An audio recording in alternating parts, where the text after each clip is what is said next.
यं ब्रह्म वेदान्तविदो वदन्ति परं प्रधानं पुरुषं तथान्ये विश्वगतेः कारणमीश्वरं वा तस्मै नमो विघ्नविनाशनाय अशेष संसार विहारहीना मादित्यगं पूर्णसुखाभिरामं समस्तसाक्षिं तमसः परस्तान् नारायणं विष्णुमहं भजामि। श्रीविष्णुवाहं प्रणमामि भक्ता सर्पासनं दुःखहरं खगेशा। श्रीविष्णुवाहं प्रणमामि भक्त्या सर्पासनं दुःखहरं खगेशा। मनोहरं वायुसमानवेगं छन्दोमयं ज्ञानधनं प्रशान्तं विष्णुपत्राय शान्ताय बलबुद्धियुताय च पक्षीन्द्रायातिवेगाय गरुडाय नमो नमः।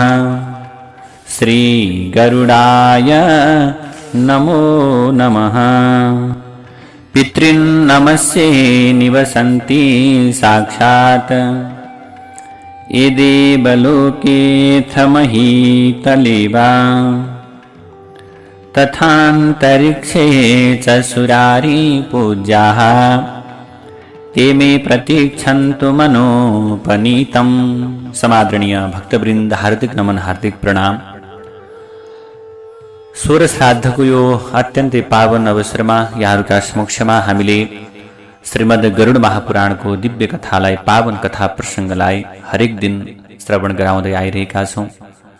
आज हामी 6औं दिनमा जुटिरहेका छौँ। आज षष्ठ दिवसको कथालाई प्रारम्भ गर्दैछौँ।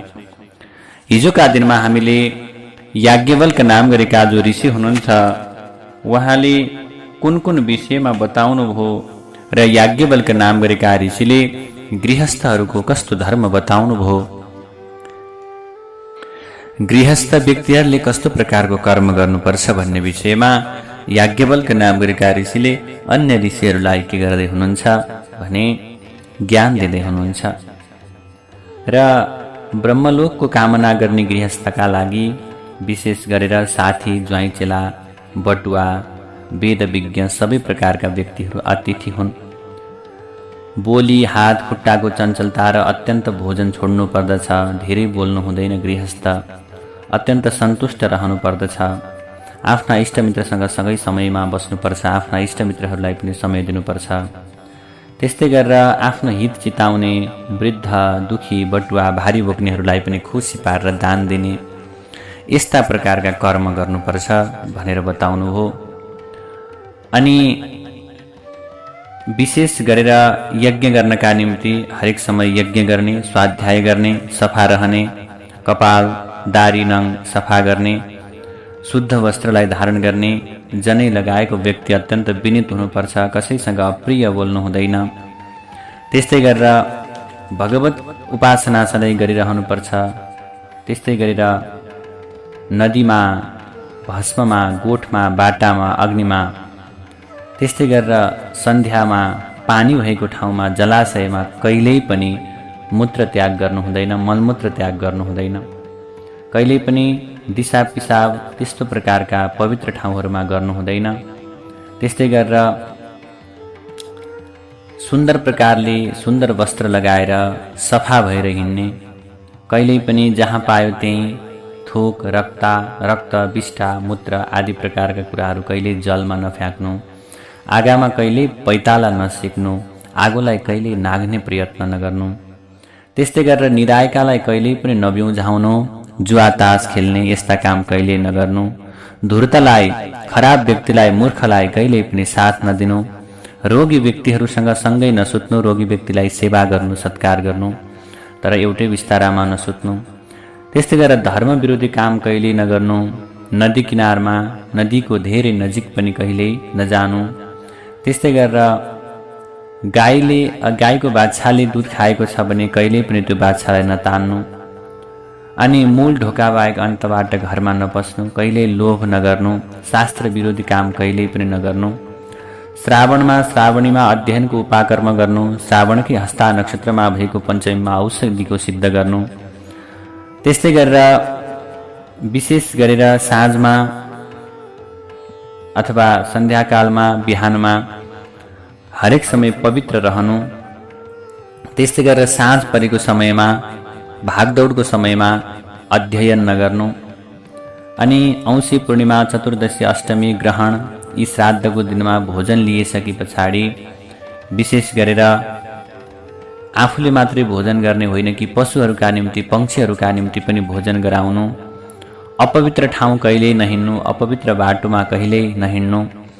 अपवित्र खाएको चिसो हातमा अथवा भनौँ भोजन गर्दा गर्दै धेरै बोल्ने काम नगर्नु, भोजन गर्दा पनि मौन रहेर भोजन गर्नु।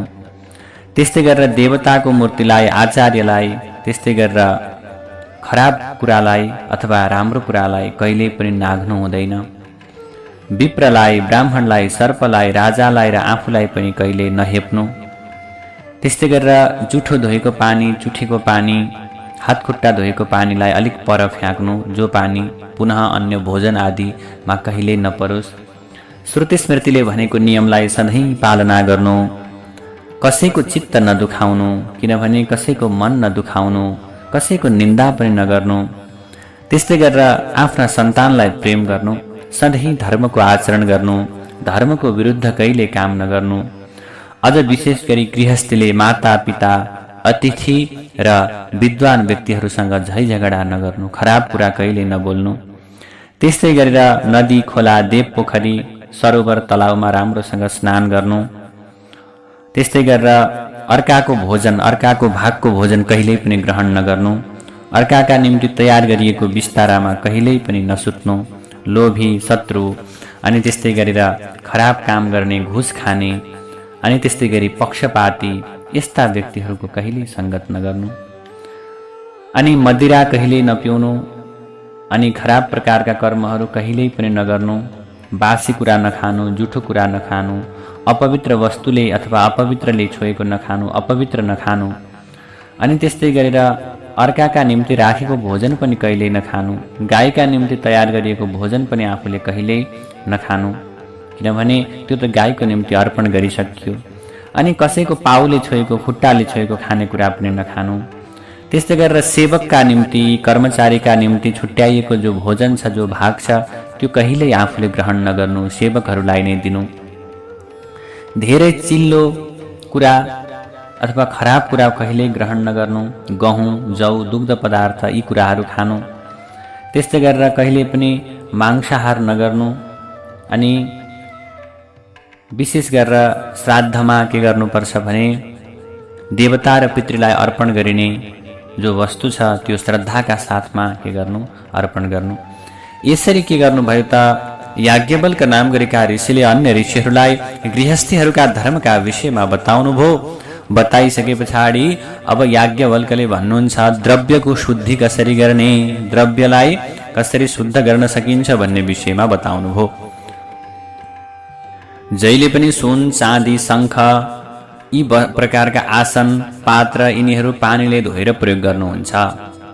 त्यस्तै गरेर सुर्व, धान आदि सुकाएर पुछेर काठ अथवा अन्यबाट निर्मित भएका कुनै वस्तुहरूलाई तातो पानीले, गहुँतले धोएर के गर्न सकिन्छ, चोख्याउन सकिन्छ। कपडालाई पनि सामग्रीको शुद्धि कसरी गर्ने भने कपडालाई धोएर शुद्ध गर्न सकिन्छ। अन्नलाई अब के गर्न सकिन्छ भने राम्रोसँग पवित्र भएर अन्नलाई धोएर पनि ग्रहण गर्न सकिन्छ, अथवा अन्नहरूको शुद्धिको प्रक्रिया पनि बताउनुभयो। तामा, सिसा आदि इत्यादि जस्ता जो धातुहरू छन् यिनीहरू खरानी अथवा अमिलोले चोखिन्छन्। तामाका पात्रहरूलाई खरानी अथवा क्षाराम लोदक वारिभिहि भन्दछ। त्यसैले यी वस्तुहरूले चोख्याउन सकिन्छ। फलाम र काँसका वस्तुहरू खरानी पानीले चोखिन्छन्। शरीरको फोहोर माटो र पानीले हटाएर चोखिन्छ। त्यस्तै गरेर गाई अगाउने प्राकृतिक भुइँको जो शुद्ध पानी छ त्यो पवित्र पानीले शरीरलाई शुद्ध गर्न सकिन्छ, शरीरलाई नुहाउन सकिन्छ। अनि लुगा फेरेर शरीरलाई शुद्ध गरेर शरीरलाई शुद्धता गर्न सकिन्छ। यी विषयमा बताउनुभयो। कसरी द्रव्यको शुद्धि हुन्छ भन्ने विषयमा के गर्नुभयो, आज याज्ञवल्क्य नामका ऋषिले श्रीमद् गरुड महापुराणमा बताउनुभयो। बताइसकेपछि अब दान धर्मका विषयमा बताउनुहुन्छ। अब दान धर्मको बारेमा बताउनुहुन्छ ऋषिवरले र यसरी 98औं अध्यायमा बताउँदै हुनुहुन्छ याज्ञवल्क्यले। अथ दान विधिम बक्षे तन्मे शृणुत सुव्रता। अब असल व्रतिहरू दानको विधानका विषयमा बताउनुहुन्छ। सबैभन्दा पहिले के गर्नुपर्छ, दुखी गरिबहरूलाई ब्राह्मणहरूलाई दान गर्नुपर्छ। ब्रह्मज्ञानी, त्यसमा पनि तपस्वी, गाई, भूमि, धान यी सबै प्रकारका वस्तुहरू दिनु छ भने बुझेर राम्रोसँग उपयुक्त पात्रलाई मात्र दिनुपर्दछ। सत्पात्रलाई प्रत्येक दिन निमित्त पर्व विशेषहरूमा र मागेका बेला श्रद्धापूर्वक शक्ति अनुसार दान गर्नुपर्दछ।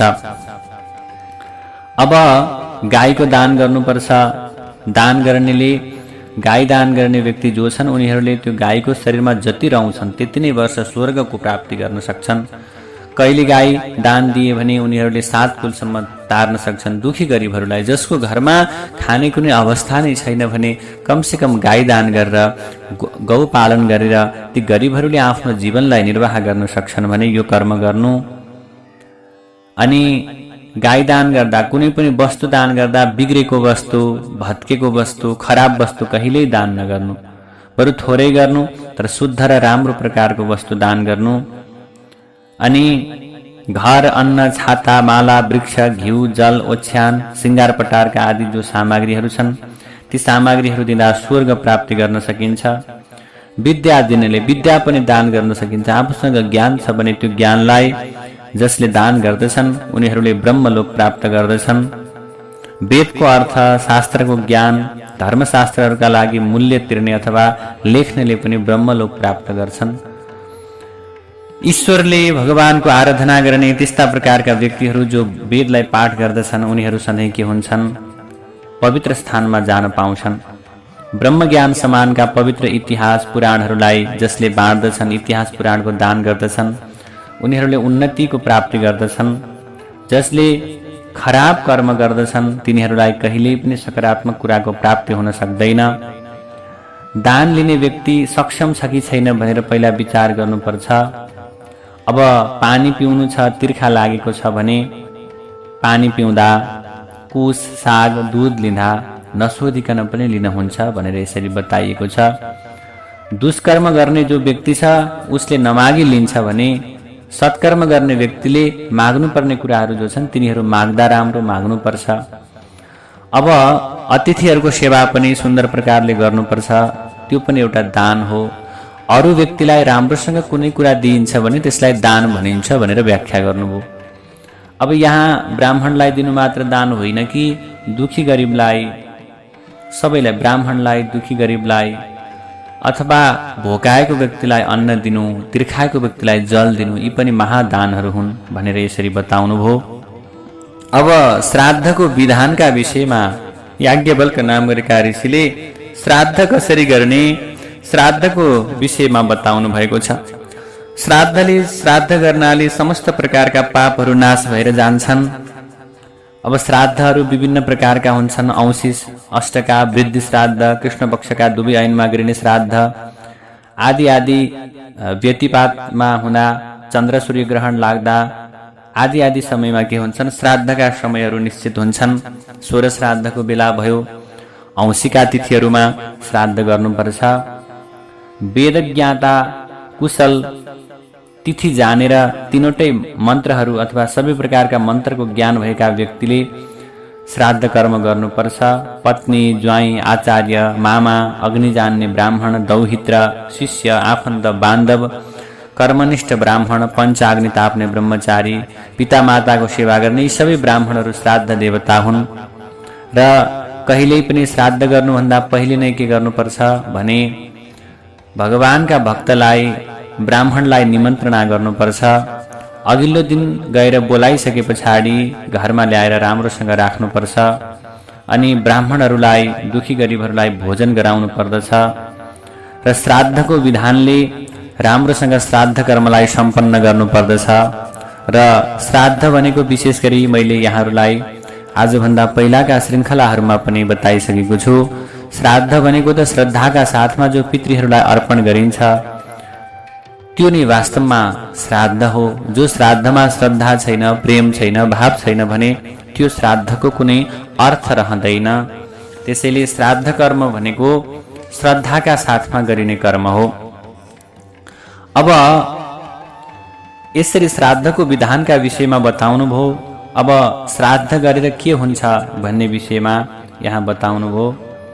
अब पितृगणहरू जहिले पनि हविष्यान्नेन भई हविष्यान्नबाट, मासबाट, पायसबाट पितृहरू सधैँ तृप्त रहन्छन् र त्यस्तै गरेर सुन्दर वस्तुहरू, भोजनका वस्तुहरू दिइसके पछाडि आज के हुनेछन्, पितृहरू प्रसन्न रहनेछन् र जसले विधिपूर्वक आफ्ना पितृहरूको श्राद्ध गर्दछन् भने उनीहरू पुत्र प्राप्ति गर्न सक्छन्, सौभाग्यशाली हुन्छन्, समृद्धिशाली हुन्छन्, सन्तान प्राप्ति गर्न सक्छन्, छोरा छोरीबाट पूर्ण रहन सक्छन्, राज्यको प्राप्ति हुन्छ, आरोग्यताको प्राप्ति हुन्छ, धनम विद्याञ्च वाक्सिद्धिम कुप्यम गो जाविकम तथा वाक सिद्धि हुन्छ, धनको प्राप्ति हुन्छ, वाणिज्यतामा प्रभुताको लाभ हुन्छ, नाना प्रकारका सुख सुविधाहरू प्राप्त गर्न सक्दछन् त्यस्ता व्यक्तिहरूले।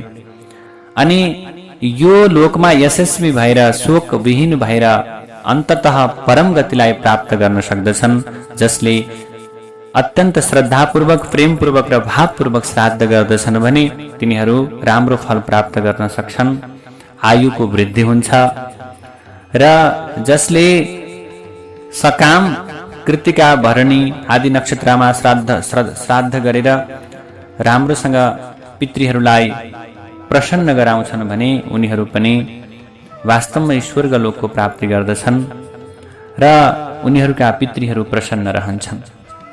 आयुः प्रजा धनम विद्याम स्वर्ग मोक्ष सुखानि च प्रयक्षति तथा राज्यम प्रीत्या नित्यम पितामह। जसले श्राद्ध गर्छन् उनीहरूका पितृहरू तृप्त भएर श्राद्धकर्तालाई आयु, सन्तति, प्रजा, ऐश्वर्य, विद्या, स्वर्ग र मोक्ष ती पितृहरूले प्रदान गर्दछन्। हामीले सुन्ने गरेका छौँ देवताहरूले दिए पनि पितृहरूले हरण गर्नुहुन्छ, तर पितृहरूले दिएको कुरा कसैले हरण गर्न सक्दैनन्। यदि पितृहरू अप्रसन्न रहनु भएको छ भने देवताहरूले दिएको वस्तु पनि हरण गर्न सक्नुहुन्छ, तर पितृहरूले जो दिएको वस्तु छ त्यो वस्तुलाई कसैले पनि हरण गर्न सक्ने त्यो सामर्थ्य अन्य कसैमा पनि हुँदैन। यसरी श्रीमद् गरुड महापुराणको 79औं अध्यायमा श्राद्धको विषयका विषयमा अत्यन्त सुन्दर प्रकारले वर्णन गर्नुभयो याज्ञवल्क्य ऋषिले। अब भगवान विनायकलाई कसरी प्रसन्न गर्न सकिन्छ, जीवनमा विघ्न बाधाहरू छन्, जीवनमा कष्ट आइरहेका छन् भने कसरी विनायक भगवानलाई प्रसन्न गराउन सकिन्छ भनेर के गर्नुभयो, याज्ञवल्क्य नाम गरेका ऋषिले अन्य प्रकारका ऋषिहरूलाई बताउनु हो। सौभाग्य प्राप्तिका निम्ति, विद्या प्राप्तिका निम्ति र जीवनमा कहिल्यै पनि विघ्न बाधा नआओस् भन्नका निम्ति भगवान गणेशको पूजा गर्नुपर्छ भनेर बताउनु भयो। त्यस्तै गरेर अब याज्ञवल्क्य नाम गरेका ऋषिले बताउनुहुन्छ ग्रह शान्तिको पद्धतिका विषयमा। हरेक ग्रहहरूले हरेक प्रकारका व्यक्तिहरूलाई अलग अलग प्रकारको प्रभाव पारिरहेका हुन्छन्। ती ग्रहहरू कसरी शान्ति गर्न सकिन्छ भनेर बताउनुभयो। जसै गरी शान्ति प्राप्त गर्नका निम्ति, श्री धन सम्पत्ति प्राप्त गर्नका निम्ति यदि ग्रहबाट, खराब ग्रहबाट प्रभावित भएको अथवा ग्रहहरू प्रतिकूल छन् भने ती ग्रहहरूका कारणले मानिसहरूलाई जीवनमा विभिन्न प्रकारका विघ्न बाधाहरू आइरहन्छन्। त्यसैले ग्रह शान्तिको पद्धतिका विषयमा बताउनुभयो र कसरी ग्रह शान्ति गर्न सकिन्छ, कसरी ग्रहको पूजा गर्न सकिन्छ भनेर बताउनुभयो र ग्रहहरूका विभिन्न प्रकारका रङहरू र ग्रहलाई के दान गर्ने भन्ने विषयमा पनि बताउनुभयो। सूर्य, सोम, मंगल, बुध, बृहस्पति, शुक्र, शनि, राहु, केतु यी ग्रहहरूका दृष्टिका कारण व्यक्तिहरूलाई अलग अलग प्रकारको असर हुन्छ। त्यसैले अब यदि कसैलाई सूर्य ग्रहको नराम्रो प्रभाव छ भने सूर्य ग्रहको शान्तिका निम्ति तामा आदि द्रव्य दान गर्ने अथवा धारण गर्ने। त्यस्तै गरेर चन्द्रमाको निम्ति काँस, मङ्गलको निम्ति स्फटिक, बुधका निम्ति लाल चन्दन लगाउने, बृहस्पतिका निम्ति सुन, शुक्रका निम्ति चाँदी, शनिका निम्ति फलाम, राहुका निम्ति सिसा र केतुका निम्ति काँस धारण गर्ने अथवा यो प्रकारको वस्तु दान गर्ने भन्ने विषयमा बताउनुभयो। ग्रहहरूका रङका विषयमा बताउनुभयो। रक्तः शुक्लस्तथा रक्तः, पीतः पीतः सितासितः, कृष्णः कृष्णः क्रमाद् वर्णं निबोध मुनयस्ततः। अब ग्रहहरूका रङका विषयमा बताउनुभयो। सूर्यको रातो रङ, चन्द्रमाको सेतो, मङ्गलको रातो, बुध र बृहस्पतिको पहेँलो वर्ण, शुक्रको सेतो वर्ण, शनिको असीत वर्ण, राहु र केतुको कृष्ण वर्ण भनेर बताउनुभयो। त्यस्तै गरेर ग्रहहरूको दृष्टि अनुसार व्यक्तिहरूलाई असर भइरहेको हुन्छ। त्यसैले ग्रह शान्ति पश्चात त्यही ग्रहका निम्ति विशेष गरेर हवन गर्नुपर्छ भनेर याज्ञवल्क्य नामका ऋषिले बताउनुभयो। शान्तिको विधिका विषयमा गन्ध, पुष्प, धूप, दीप, नैवेद्य आदि वस्तुबाट ग्रहहरूको अर्चना गर्नु, ग्रहहरूलाई धूपबत्ती अर्पण गर्नु र जुन ग्रह बिग्रेको छ, जुन ग्रहको आफूलाई नकारात्मक प्रभाव परेको छ त्यो ग्रहको मन्त्र जप्नु, ग्रहको पूजा गर्नु र ती ग्रहहरूका देवता को छन् ती देवतालाई पूजा गर्नु पर्दछ। अब आकृष्णे नरजसा आदि इत्यादि वैदिक मन्त्रले रवि सूर्यको पूजा गर्नु, हरेक प्रकारका ग्रहहरूको वैदिक मन्त्रले पूजा गर्नुपर्छ। त्यस्तै गरेर रविका निम्ति मन्दार, मङ्गलका निम्ति पलाश, बुधका निम्ति खैर, बृहस्पतिका निम्ति अपामार्ग, शुक्रका लागि पिपल, शनिका लागि गुलर, त्यस्तै गरी राहुका निम्ति समी र केतुका निम्ति दुबो। यो अत्यन्त हवनीय वस्तु, यो अर्पणीय वस्तु हो भनेर बताउनुभयो। यी सबै प्रकारका ग्रहहरूका निम्ति विशेष गरेर दही, मह, घिउ मिलाएर हवन गर्नुपर्छ, जसले गर्दा समस्त प्रकारका ग्रहहरू शान्त हुन्छन्। अब ग्रहलाई बलि कसरी दिने?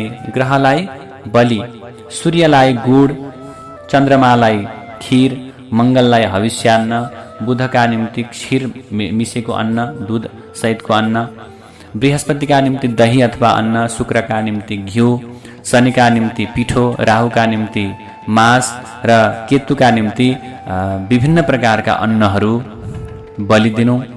त्यस्तै गरेर यसरी गरिएका ग्रहहरूका निम्ति चढाइएका वस्तुहरू अनि भोजनीय वस्तुहरू पनि दान दिन सकिन्छ भनेर बताउनुभयो। त्यस्तै गरेर ग्रहहरूका निम्ति दक्षिणा के दिने त भन्ने विषयमा पनि यहाँ याज्ञवल्क्य नामका ऋषिले बताउनु भएको छ। कसका निम्ति के दिने भनेर पनि यहाँ बताउनुभयो। यसरी जुन जुन ग्रहहरूको नकारात्मक प्रभाव छ तिनीहरूको राम्रोसँग जप गर्ने, पूजन गर्ने, यो प्रकारको कर्म गरिसके पछाडि वास्तवमा व्यक्तिहरूलाई ग्रहहरूको नराम्रो प्रभाव रहँदैन भनेर याज्ञवल्क्य नाम गरेका ऋषिले श्रीमद् गरुड महापुराणमा ग्रहको शान्ति कसरी गर्न सकिन्छ भन्ने विषयमा बताउनुभयो। त्यसपछि याज्ञवल्क्य ऋषिले अब वानप्रस्थीको धर्मका विषयमा व्याख्या गर्नुभएको छ। वास्तवमा मानव जीवनमा ब्रह्मचर्य आश्रम जुन अवस्थामा अध्ययन गर्ने, विद्याको अध्ययन गर्ने, विद्याको संग्रह गर्ने, गुरुको सेवा गर्ने, गुरुको सेवा गर्दै विद्या अध्ययन गर्ने र दोस्रो आश्रम गृहस्थ आश्रममा प्रवेश गरिसके पछाडि आफ्नो श्रीमान, आफ्नो श्रीमती, आफ्नो परिवार, पति पत्नी, आफ्ना परिवार सहित लालन पालन गर्दै गृहस्थ आश्रमलाई प्रवेश गर्ने र गृहस्थ आश्रमलाई सुशोभित बनाउने मानव जीवनको तेस्रो आश्रम हो। विशेष गरेर तेस्रो आश्रम भनेको वानप्रस्थ आश्रम। यो वानप्रस्थ आश्रम भनेको घरलाई त्याग गर्ने आश्रम हो। घरमै रहेर पनि घरका विभिन्न मोह मायाबाट छुटकारा लिने र आफू वानप्रस्थ आश्रममा प्रवेश गरिसके पछाडि 50 वर्षभन्दा माथि लागिसके पछाडि सन्तानहरूलाई गृहस्थको जिम्मा दिने। वानप्रस्थाश्रमं बक्षे तत्करस्तु महर्षयः पुत्रेषु भार्यां निक्षिप्य वनं गच्छत सहैव वा भनेर बताउनुभयो। वानप्रस्थको धर्म हे मुनिवृन्द सन्तानलाई के गर्नुपर्छ भने सन्तानका निम्ति विवाह गरिदिने, सन्तानलाई गृहस्थ आश्रममा प्रवेश गराउने र प्रवेश गराइसकेपछि आफ्ना पति र पत्नी भएर जङ्गल जाने अथवा गृहस्थलाई छोड्ने अथवा घरमा रहेर पनि जिम्मेवारी प्रदान गर्ने र कसैले शास्त्रीय रूपले वानप्रस्थको धर्मलाई लिन चाहन्छन् भने त्यस्ता व्यक्ति ब्रह्मचर्यमा रहने, नित्य हवन गर्ने, शान्तमन गर्ने, त्यस्तै गरेर क्षमावान हुन सक्नु पर्यो, ब्राह्मण, गुरु, मातापिता, अतिथिको सदा पूजा गर्ने, आफ्नो आत्माको के गर्ने अनुसन्धानको काम गर्नुपर्छ। यसरी वानप्रस्थीहरूले धर्मको पालना गर्ने, 3 कालमा सन्ध्या गर्ने। अब 50 वर्षसम्म गृहस्थ धर्म भयो, त्यो बेलामा सन्तानको लालन पालन आदि कर्महरू भए, त्यो बेलामा कति पापहरू भएका होलान्, कति अपवित्र कर्म भएका होलान्।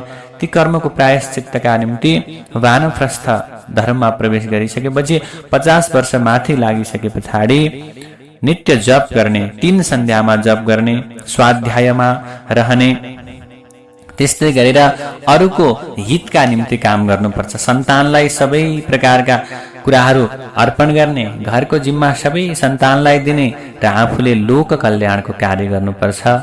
याज्ञवल्क्य नाम गरेका ऋषिले बताउनुभयो।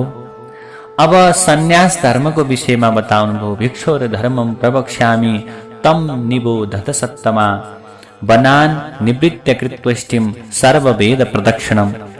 अब याज्ञवल्क्य नाम गरेका ऋषिले अन्य ऋषिहरूलाई बताउनु भएको छ सन्यास धर्म अर्थात् भिक्षु धर्मका बारेमा। अब वनमा गएर सबै वेदको अध्ययन गर्ने, अग्निकर्म, प्राजापत्य यज्ञ, आत्मालाई अग्निमा समर्पण अथवा आफूलाई सबै भगवानमा अर्पण गर्नुपर्छ र सबै प्रकारका कुरालाई त्यागेर, सबै प्रकारका सांसारिक माया मोहलाई त्यागेर योगको अभ्यास गर्दै, लोक कल्याणको काम गर्दै उत्तम गति लाभ गर्ने र विशेष गरेर सन्यास धर्मका विषयमा पनि अनेकन व्याख्या गर्नुभयो। सन्यास धर्म कसरी लिन्छ भने सन्यास धर्म लिनुपर्छ र सन्यासले के गर्नुपर्छ, यो संसारका सम्पूर्ण कुराहरूलाई सन्यासीले सबै कुरालाई छोडेर सबै प्रकारको आसक्तिलाई त्यागेर सन्यास धर्म अपनाउनुपर्छ भन्ने विषय यहाँ अत्यन्त सुन्दर प्रकारले याज्ञवल्क्य ऋषिले बताउनुभयो। अब व्यक्तिको पापको फलको वर्णनका विषयमा बताउनु भएको छ अगाडिको अध्यायमा। कस्तो पाप गर्ने व्यक्ति अर्को जन्ममा को भएर कस्तो भएर जन्मिन्छ। अब नरकबाट उद्धार भइसकेपछि मात्रै पाप कर्मको क्षय हुन्छ। जबसम्म मनुष्य नरकमा जबसम्म आफ्नो पाप रहन्छ तबसम्म ऊ हीन योनिमा जान्छ। जसले स्वर्णको चोरी गर्दछन्, चोरी डकैती गर्दछन् भने तिनीहरू किरा भएर जन्मिन्छन्, वनस्पति भएर जन्मिनु पर्छ। अनि जसले अन्न चोर्ने काम गर्छन्, कसैलाई धोका दिने काम गर्छन् भने तिनीहरू पनि त्यही अनुसारको पापमा, त्यही अनुसारको जन्ममा जन्मिनुपर्छ। किरा फटेङ्ग्रा आदि इत्यादि प्रकारका नीच प्रकारका योनिमा पनि गएर जन्मिनुपर्छ। मान्छेले गल्ती गर्यो, मान्छेले कमजोरी गर्यो, मान्छेले पाप गर्यो भने त्यसैले हाम्रो दृष्टिबाट कुनै प्रकारको पाप नहोस्, हाम्रो दृष्टिबाट कसैको पनि पाप नहोस्, हाम्रो कानले कसैको खराब सुन्नु नपरोस्, आफ्नो मुखले कसैका निम्ति पनि बिच्ने कुरा, कसैको मन दुख्ने कुरा कहिल्यै बोल्नु नपरोस्। यो प्रकारको प्रतिज्ञा गर्नुपर्छ। तब मात्रै हामी पापबाट छुटकारा पाउन सक्छौँ। पाप त नजानेर पनि कतिपय पापहरू भइरहेका हुन्छन्। त्यसैले आफू पापबाट जोगिनका निम्ति, धर्मको पालन गर्नका निम्ति सोही अनुसार कर्म गर्नुपर्छ। र विशेष गरी नजानिकन गरिएका कुनै पापहरू छन् भने तिनका निम्ति प्रायश्चित्त गर्नुपर्छ। प्रायश्चित्त भनेको प्रभु मैले नजानी जुन जुन पाप गरेँ ती पापहरूबाट मलाई छुटकारा दिनुहोस् भनेर भगवानको शरणमा जाने। त्यहाँभन्दा ठुलो प्रायश्चित्त अरू कुनै पनि छैन। त्यसैले भगवानको चरणमा, हे भगवान जीवनमा कति पाप भयो होलान्, कति कमजोरी भयो होलान्, ती कमजोरीहरूप्रति क्षमा चाहन्छु। भगवानमा शरणागत हुनु। सबैभन्दा ठुलो पाप वेदको निन्दा गर्दछन्, कसैले धर्मको निन्दा गर्दछन् भने तिनीहरू सधैँ नरकगामी हुन्छन्। त्यस्ता व्यक्तिहरू सधैँ अन्तरात्मा, त्यस्ता व्यक्तिहरूको हृदय सधैँ कालो मैलो भइरहेको हुन्छ।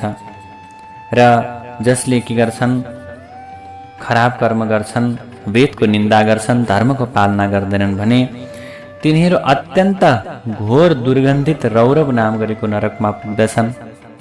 त्यस्तै गरेर संघात, लोहितोदक, सञ्जीवन, महानिलय, काकोल, अन्धतामेश र भीषण आदि आदि गरेका अनन्त नरकहरू छन्, धेरै नरकहरू छन्।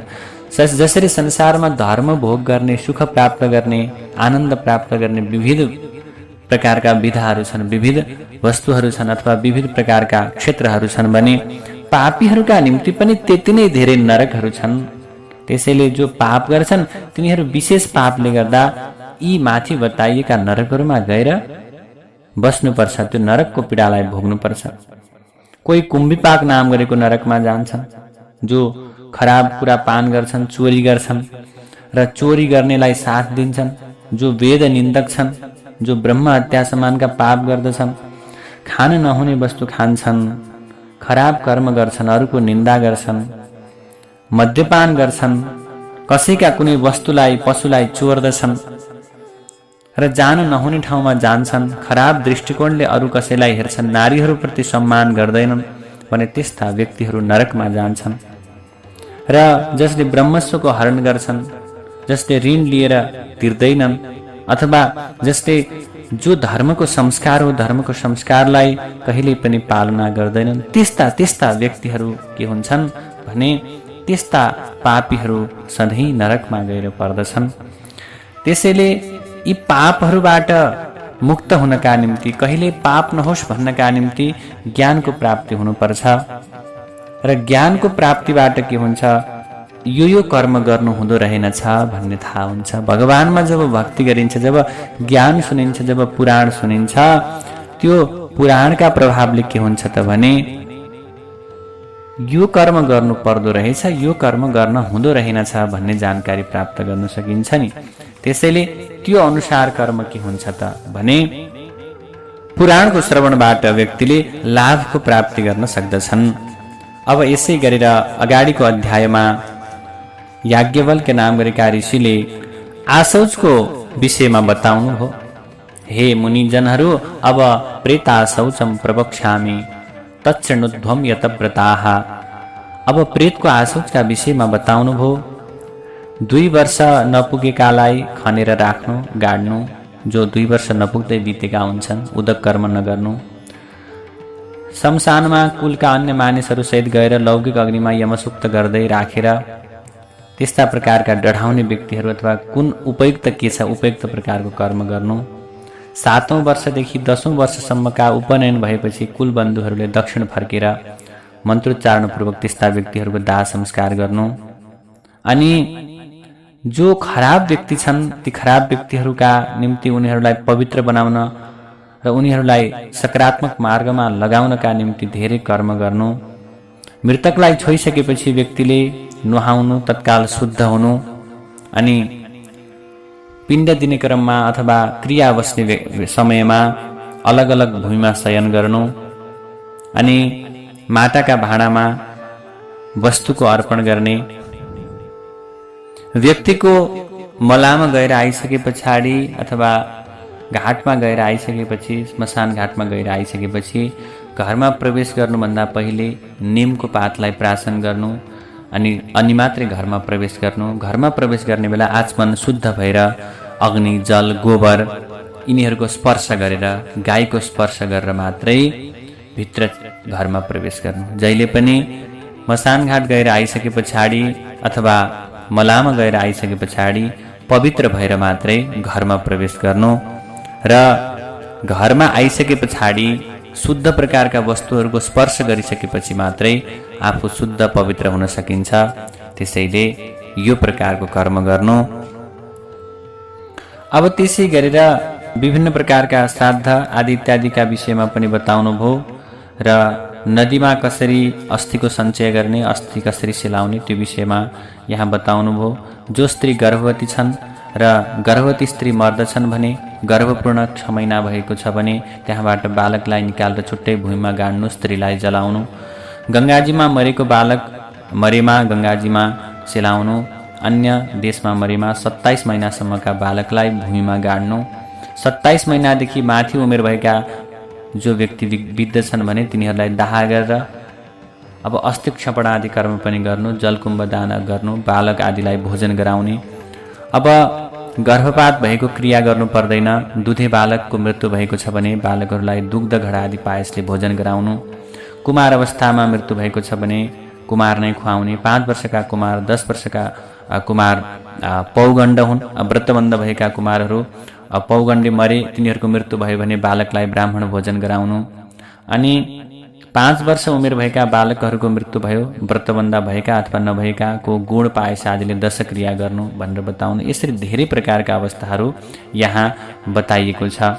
अब श्रीमद् गरुड महापुराणको अर्को अध्यायमा सुतजी महाराजले 88,000 सौनकादि ऋषिहरूलाई नीतिसारका विषयमा बताउनु भएको छ। नीतिसारं प्रवक्ष्यामि अर्थशास्त्रादि संस्कृतम। सुतजी महाराजले भन्नुहुन्छ, अर्थशास्त्र सहितको राजालाई पनि हित गर्ने, प्रजालाई पनि पुण्य, आयु, स्वर्ग आदि प्रदान गर्ने अब म नीतिशास्त्रको व्याख्या गर्दछु भनेर बताउनु भयो। जहिले पनि सफल हुने व्यक्तिले, सफलता चाहने व्यक्तिले के गर्नुपर्छ? सद्भिः सङ्गम प्रकुर्वीत सिद्धिकामः सदा नरः। सफल हुन चाहने व्यक्तिले सधैँ यो लोकमा र परलोकमा पनि सुख प्राप्त गर्न चाहने इच्छा गर्ने व्यक्तिले सज्जनको सङ्गत गर्नु पर्दछ र खराब व्यक्तिसँग वार्तालाप गर्नु हुँदैन, दुष्ट व्यक्तिको सङ्गत गर्नु हुँदैन, आफ्ना मित्रको विरोध गर्नु हुँदैन। त्यस्तै गरेर मूर्ख शिष्यलाई शिक्षा दिँदा, दुष्ट व्यक्तिको सङ्गत गर्दा, दुष्ट व्यक्तिलाई लालन पालन गर्दा र दुष्टको सहयोग लिँदा बुद्धिमान व्यक्तिले पनि दुःख प्राप्त गर्दछ।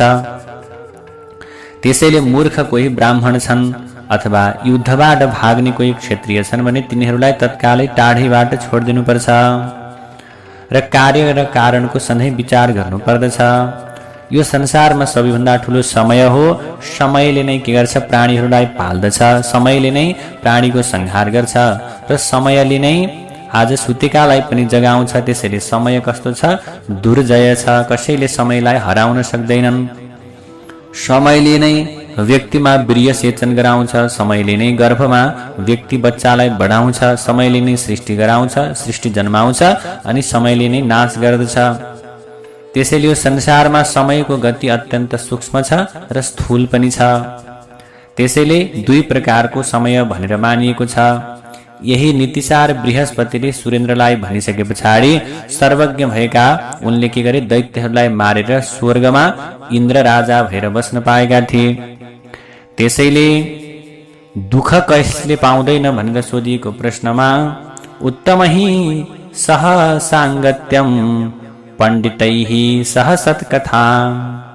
जसले उत्तम व्यक्तिको सङ्गत गर्छ, विद्वान व्यक्तिको असल कुरालाई ग्रहण गर्दछ, विद्वान व्यक्तिका सत्कथाहरूलाई श्रवण गर्दछ र जसले लोभ नभएको मित्रलाई प्राप्त गरेको छ अथवा लोभ नभइसँग अथवा लोभविहीनता भएर लोभ नगरेर मित्रता गर्दछ भने उसले कहिल्यै पनि दुःख पाउँदैन।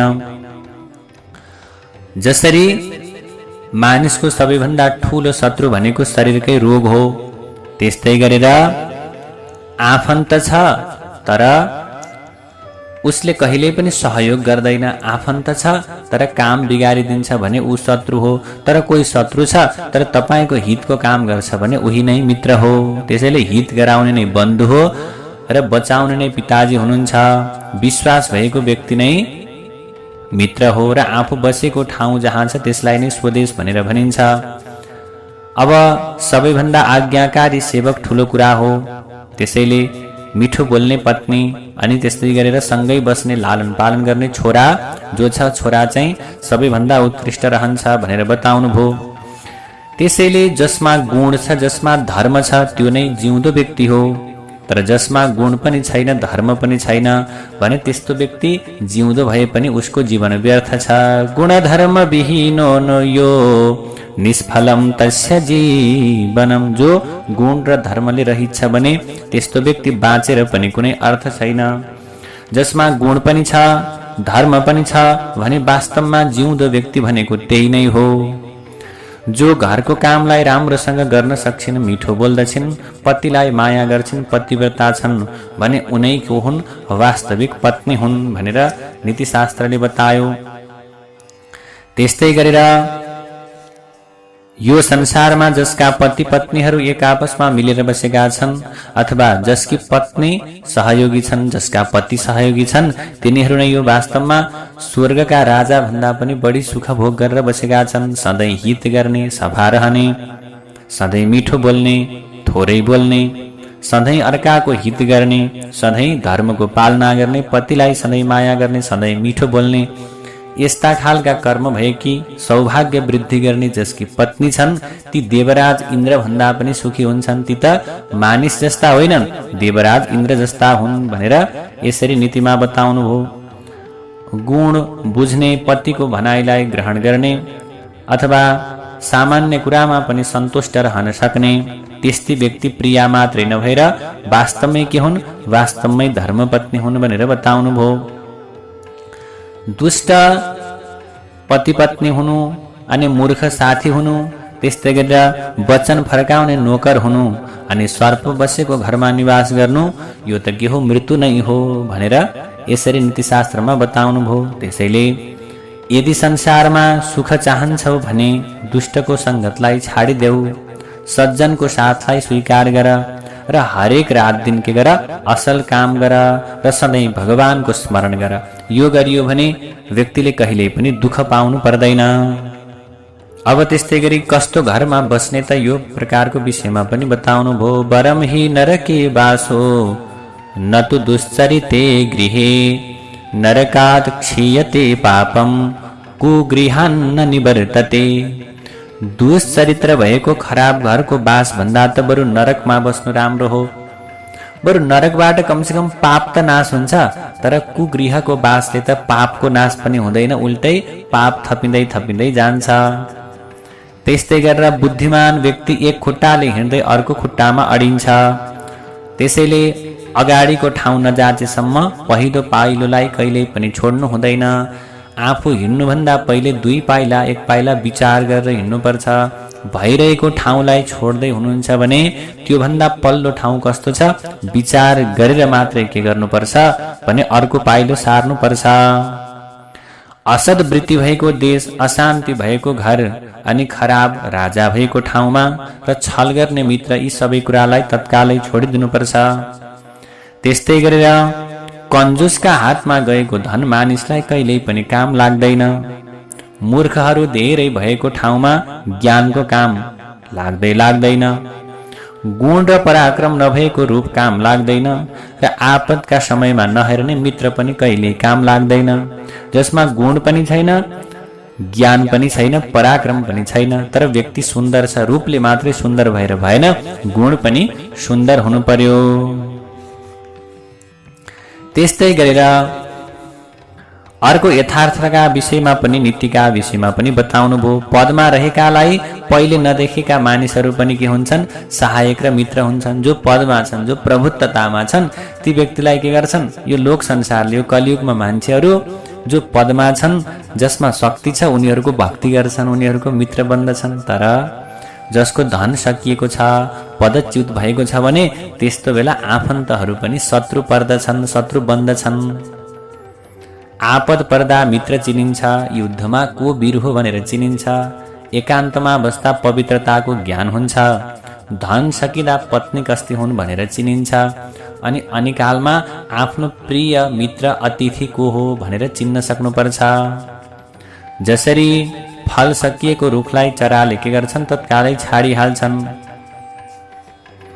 वृक्षं क्षीणफलं त्यजन्ति विहगा शुष्कं सरः सारसा, निर्द्रव्यं पुरुषं त्यजन्ति गणिका, भ्रष्टं नृपं मन्त्रिणः, पुष्पं पर्युषितं त्यजन्ति मधुपाः, दग्धं वनान्तं मृगा, सर्वः कार्यवशात् जनो हि रमते, कस्यास्ति को वल्लभः। फल सकिएको रुखलाई चराले छोड्छन्। जुन रुखमा फल छ त्यो फल खान पाउने समयसम्म मात्र ती चराचुरुङ्गीहरू त्यहाँ बस्छन्। अनि सुकेको पोखरीलाई सारसले छोडिदिन्छ। धन सकिएको पुरुषलाई गणिकाले छोडिदिन्छन्। त्यस्तै गरी हारेको राजालाई मन्त्रीले छोडिदिन्छन्। ओइलाएको फूललाई भमराले छोडिदिन्छ। अब डढेलो लागेको वन मृगले छोड्छन्। त्यस्तै स्वार्थमा सबै रमाउँछन्। सबै आफ्नो स्वार्थले गर्दा मात्रै रमाउने हुन्। जब केही हुँदैन, दुःख पर्छ, तब फेरि कोही कसैको प्रिय हुँदैन। अब कोही लोभी छ भने त्यो लोभीलाई केही धन दियो भने ऊ खुसी भइहाल्छ। तर पितृहरूलाई एक अन्जुली जल दिँदा मात्रै पनि पितृहरू तृप्त रहनुहुन्छ। त्यसैले पितृहरूलाई तर्पण गर्नुपर्छ। अब कोही मूर्ख छ, त्यो मूर्खले गरेको कुरामा सही थापियो भने त्यो मूर्ख पनि प्रसन्न भइहाल्छ। अनि यथार्थ कुरामा पण्डितजीहरू प्रसन्न रहनुहुन्छ। सद्भाव व्यक्त गर्दा देवताहरू प्रसन्न रहनुहुन्छ। अनि सत्पुरुषहरूलाई, विद्वान व्यक्तिहरूलाई मान दिँदा, सम्मान दिँदा पण्डितजीहरू, विद्वान व्यक्तिहरू खुसी रहनुहुन्छ। कस्य दोषः कुले नास्ति व्याधिना को न पीडितः केन न व्यसनं प्राप्यं श्रियः कस्य निरन्तराः। यो संसारमा दोष बिनाको कुल कहाँ छ र? रोग नभएको व्यक्ति, रोगले पीडित नभएको व्यक्ति यो संसारमा को होला? आपद विपद नपरेको व्यक्ति को होला? अनि सधैँ धन सम्पत्ति आनन्द भइरहेको, प्रशस्त सम्पत्ति कमाइरहेको व्यक्ति पनि को होला? त्यसैले कहिलेकाहीँ रोग लाग्यो भनेर पनि दुखी नहुनु, त्यो रोगको उपचार गर्नु, धेरै चिन्ता नलिनु। त्यस्तै गरी कहिलेकाहीँ आपद पर्यो भने त्यो आपदमा पनि नआत्तिनु। त्यही भएर सधैँ एकैनास धनको प्राप्ति भएन भने पनि नआत्तिनु, किनभने यो संसारमा सबै एकैनास हुने व्यक्ति त को नै छ र? अब फेरि संसारमा धन पाएर नमात्तिने व्यक्ति फेरि को छ? हैन, व्यक्तिहरूमा केही धन प्राप्ति भयो भने मात्तिहाल्छन्। अनि आपद विपद नपर्ने व्यक्ति को होला र? अनि कुनै प्रकारको वस्तु माग्दा मान नाश नहुने र दुर्जनको छल नपरिकन कुशलतापूर्वक जीवन निर्वाह गर्ने मानिस धरतीमा को नै छ र? यसरी नीतिमा बताउनु भयो।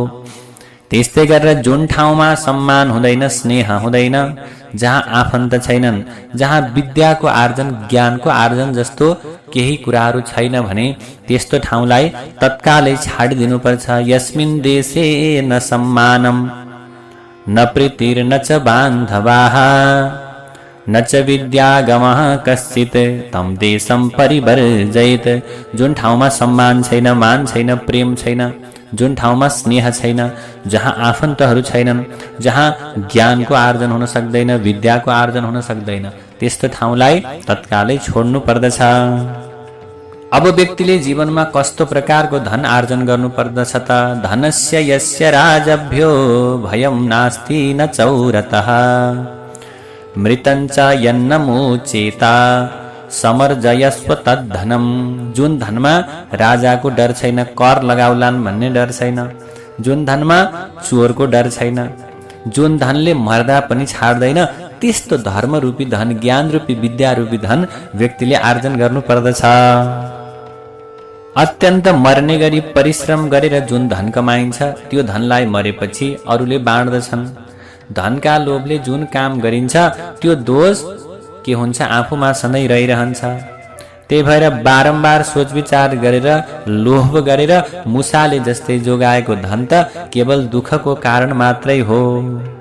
त्यसैले अब यो मुसाले धान लुकाए जस्तो गरेर, मुसाले जस्तो गरेर लोभ गरेर लुकाएर राखेको जो धन छ त्यो धन त यो वास्तवमा संसारमा दुःखदायक धन हो। त्यसले सधैँ दुःख दिइरहन्छ, पीडा दिइरहन्छ। त्यसैले यो संसारमा पनि सुख हुने र परलोकमा पनि आनन्द हुने त्यस्तो प्रकारको धन कमाउनु पर्यो। जुन विद्यालाई आर्जन गरिन्छ त्यो विद्यालाई पुनः पुनः अभ्यास गरिँदैन भने त्यो विद्या नाश भएर जान्छ। अनि जसको घरमा फोहोर छ, मस्तिष्कमा फोहोर छ, फोहोर भएको ठाउँमा श्री सम्पत्ति हराएर जान्छ। अनि त्यस्तै गरेर उचित प्रकारको भोजन गरियो, सोही अनुसारको औषधि उपचार गरियो भने रोग हटेर जान्छ। त्यस्तै गरेर यो संसारमा पनि के गर्नु पर्दछ? हरेक कुरामा बुद्धि लगाउनु पर्दछ। अब आफ्नो सेवक कस्तो छ भन्ने कसरी पत्ता लगाउन सकिन्छ भने विशेष गरेर सेवकहरू काम कसरी सम्पन्न गर्छन् त्यो अनुसार सेवकलाई चिन्न सकिन्छ। दुःख आपद पर्यो भने दाजुभाइको महत्त्व अनि दाजुभाइको जिम्मेवारी महत्त्वलाई दुःख पर्दा मात्रै थाहा पाउन सकिन्छ। दुःख पर्दा पनि जसले सहयोग गर्दछन् भने तिनै वास्तवमा दाजुभाइ हुन्, अनि समस्या पर्दा जसले सहयोग गर्छन् तिनै मित्र हुन्। धन सम्पत्ति नासिँदा पनि, धन सम्पत्ति नहुँदा पनि खुसी रहने पत्नी छन् भने तिनै वास्तवमा के हुन्? पत्नी हुन्। ए बाल भावान् न पठन्ति विद्याम् ए यौवनस्था ह्यदनात्मदाराः ते शोचनीया इह जीवलोके मनुष्यरूपेण मृगाश्चरन्ति। जो बालक भएर पनि विद्या पढ्दैन, पढ्नुपर्ने उमेरमा पढ्दैनन्, जो युवावस्थामा भएर पनि धन कमाउँदैनन्, आफ्नी पत्नीलाई जोगाउन अथवा आफ्नी पत्नीको सेवा गर्न, सुरक्षा गर्न सक्दैनन्, यस्तो प्रकारले यो संसारका शोचनीय ती जीवहरू मानिसका रूपमा विचरण गरेका पशु जस्तै हुन्। त्यस्तै गरेर पठने भोजने चिन्ताम, पढ्ने बेलामा शास्त्रको सेवा गर्ने विद्यार्थीले पढ्ने र खानेकुराको चिन्ता लिनु हुँदैन। टाढै भए पनि गरुडको जस्तो बेग लिएर जानुपर्छ। त्यस्तै गरेर जो बालक भएर विद्या पढ्दैनन्, युवा भएर धन सम्पत्तिलाई के गर्दैनन्? आर्जन गर्दैनन्, तिनीहरू बुढेसकालमा तुवालेले ओइलाएको कमल जस्तै हुन्छन्। त्यही भएर व्यक्तिको आकारबाट, इशाराबाट, गतिबाट, चेष्टाबाट, बोलीबाट, आँखाबाट, मुखको विकृति आदिले मनको भावनालाई अनुमान गर्न सकिन्छ। अनुक्तमप्यो हति पण्डितो जनः, पण्डित व्यक्तिहरू, विद्वान व्यक्तिहरूले नभने पनि जान्दछन्। अर्काका इशाराबाट ज्ञान लिने बुद्धिमान हो भनिएको अर्थ त पशुले पनि लगाउँछ। देखाएको बाटो त घोडा हात्ती पनि हिँड्छन्, यसरी नीतिले बताएको छ। अब जहिले पनि के गर्नुपर्छ भने सत्यतामा लाग्नु पर्दछ। त्यसैले यदि कसैले सत्यलाई त्यागेर असत्यको सेवा गर्छ भने त्यसको सत्य नासिन्छ, असत्य त के भएको छ भने उसलाई नाश भएकै छ। बाणीको शक्ति नहुनेको विद्या र काँतरका हातको हतियार अब के हो त भने दृष्टिविहीन व्यक्तिको हातमा भएको धन जस्तै अथवा त्यो प्रकारको वस्तु जस्तै हो। खाने शक्ति र खाने वस्तु प्राप्त हुनु, दान गर्न सक्ने शक्ति र द्रव्य प्राप्त हुनु, त्यो त सानोतिनो तपस्याको फल होइन। त्यसैले अब सेवक र गहनालाई सधैँ उचित ठाउँमा लगाउनु पर्छ। जसले जस्तो काम गर्न जान्दछ त्यो व्यक्तिलाई त्यही कामको जिम्मा लगाउनु पर्छ र गहनालाई पनि उचित ठाउँमा लगाउनु पर्दछ। कहिल्यै पनि चुडामणी गोडामा लगाउन सुहाउँदैन भन्नाले नीतिले के भन्दछ त भने जुन समयमा जहाँ जुन काम गर्नुपर्ने हो र जुन कुरालाई जसरी धारण गर्नुपर्ने हो त्यही अनुसार धारण गर्नु पर्दछ भनेर बताइएको छ। चुडामणी, समुद्र, अग्नि, घण्टी, अखण्ड आकाश र राजा यी त सधैँ शिरमा राख्न योग्य हुन्छन्, प्रमादले गोडामा राख्नु हुँदैन। फूलको थुङ्गाको जस्तै दुई गति मनस्वीहरूको पनि हुन्छ। ऊ कि त सबैको शिरमा रहन्छ कि फूल जङ्गलमै हराउँछ। मनस्वीहरूको पनि त्यही अवस्था हुन्छ। कानको गहना बनाउन योग्य मणिलाई यदि गोडामा लगाइयो भने मणि नै सुहाउँदो, न मणि नै सुहाउँदो हुन्छ न लगाउनेको नै प्रशंसा हुन्छ। हुन त गहना लगाएको छ, नीतिले भन्दछ राम्रो गहना पनि छ, व्यक्ति पनि राम्रो छ, तर कानमा लगाउनु पर्ने गहना खुट्टामा लगायो भने के हुन्छ? शिरमा लगाउनु पर्ने गहना खुट्टामा लगायो भने न त्यो गहनाको इज्जत हुन्छ न त त्यो लगाउने व्यक्तिको नै इज्जत हुन्छ। त्यसैले जुन समयमा जे काम गर्नुपर्ने हो, जहाँ जुन कुरा धारण गर्नुपर्ने हो त्यही कुरालाई नै मानिसले धारण गर्नुपर्दछ भनेर नीतिले यो सन्देश दिएको छ। यदि कोही व्यक्तिले हजुरलाई तिरस्कार गर्छ भने, यदि कोही सज्जन व्यक्ति छ भने तिरस्कृत हुँदा पनि सज्जनको त्यो धैर्यशालीको गुण डगमगाउँदैन। दुष्ट व्यक्तिले उँधो फर्काएकै भए पनि अग्निको ज्वाला कहिल्यै पनि तल जाँदैन, माथि नै फर्किन्छ। त्यस्तै गरेर यदि दैववश कोही सज्जन धनहीन भएछ, धनविहीन भएछ भने पनि उसले दुष्टको सेवा गर्दैन, खराब कर्म गर्दैन। सज्जन व्यक्तिले धनहीन भयो, दुःख पायो भने पनि सज्जन व्यक्तिले खराब कर्म गरेर, चोरी डकैती गरेर धन आर्जन गर्छु भनेर सोच्दैन। किनभने भोकले मर्नै लागे पनि सिंहले कहिले घाँस खाँदैन, उता हात्तीकै रक्त पिउन चाहन्छ। त्यही भएर के बुझ्नुपर्छ भने जतिसुकै दुःख परे पनि, जति आपत परे पनि खराब कर्म कहिल्यै पनि गर्नु हुँदैन।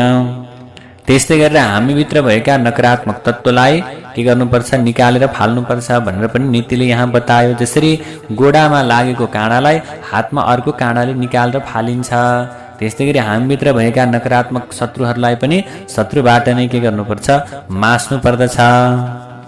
सज्जन व्यक्तिले अपकारी व्यक्तिको उपकार गर्न सोच्नु हुँदैन, किनभने नदीको किनारको रुख जस्तो ऊ आफै मासिएर जान्छ। र कहिलेकाहीँ दैववश के हुन्छ भने अनर्थ देखिने कुरा पनि अर्थपूर्ण हुन सक्छ र अर्थपूर्ण देखिने कुरा पनि अनर्थकारी हुन सक्छ। त्यसैले यो कुरामा धेरै विचार गर्नु पर्दछ। त्यस्तै गरेर व्यक्तिले लाजलाई कुन कुन ठाउँमा त्याग गर्नुपर्छ भनेर नीतिले यहाँ बतायो। धनको व्यवहारमा, विद्याको आर्जन गर्दा आहारमा र अन्य व्यवहारमा सधैँ सकारात्मक कर्म गर्नका निम्ति कहिल्यै पनि लाज मान्नु हुँदैन भनेर यहाँ बताइयो। जुन ठाउँमा दानी व्यक्ति हुँदैनन्, वेदपाठी व्यक्ति हुँदैनन्, जहाँ नदी छैनन्, जहाँ उपचार गर्ने वैद्य छैनन्, यी पाँचवटा कुरा भएको ठाउँ जहाँ छैन त्यहाँ बसोबास गर्नु हुँदैन। जहाँ विद्वान छैनन्, जहाँ नदी जल छैनन् भने त्यो ठाउँमा कसरी बस्न सकिन्छ र? त्यसै गरी जहाँ सहयोग लेनदेन गर्ने बानी छैन भने त्यो ठाउँमा एक दिन पनि बस्नु हुँदैन। त्यस्तै गरी जहाँ समय बुझ्ने व्यक्ति छैनन्, जहाँ सज्जन व्यक्ति छैनन्, त्यो ठाउँमा पनि बस्नु हुँदैन। अब एउटा कुरा के बुझ्नु पर्दछ भने सौनक आदि 88,000 ऋषिहरूलाई सुतजी महाराजले भन्नुहुन्छ, नीतिका बारेमा वर्णन गर्दै हुनुहुन्छ, एउटै मानिसमा सबै प्रकारको ज्ञान अटाएको हुँदैन। नैकत्र परिनिष्ठास्ति ज्ञानस्य किल सौनक, सर्वः सर्वं न जानाति सर्वज्ञो नास्ति कुत्रचित्। एउटै मानिसमा सबै प्रकारको ज्ञान अटाएको हुँदैन, सबैले सबै कुरा जानेको पनि हुँदैन। त्यही भएर कतै पनि सर्वज्ञता भन्ने कोही पनि पाइँदैन। यो संसारमा न कोही सर्वज्ञता छ, न त कोही अत्यन्त मूर्ख छ। ज्ञानका कारण नीच, उत्तम र मध्यम भनेर जसले चिन्दछ उही नै तिनीहरूमा सबैभन्दा विद्वान हो भनेर बुझ्नु। त्यही भएर यो संसारमा सर्वज्ञता कोही पनि छैन। ज्ञानका आधारले व्यक्तिको गुणलाई चिन्नु पर्दछ भनेर नीतिको यस्तो प्रकारको सार यहाँ बताउनु भयो।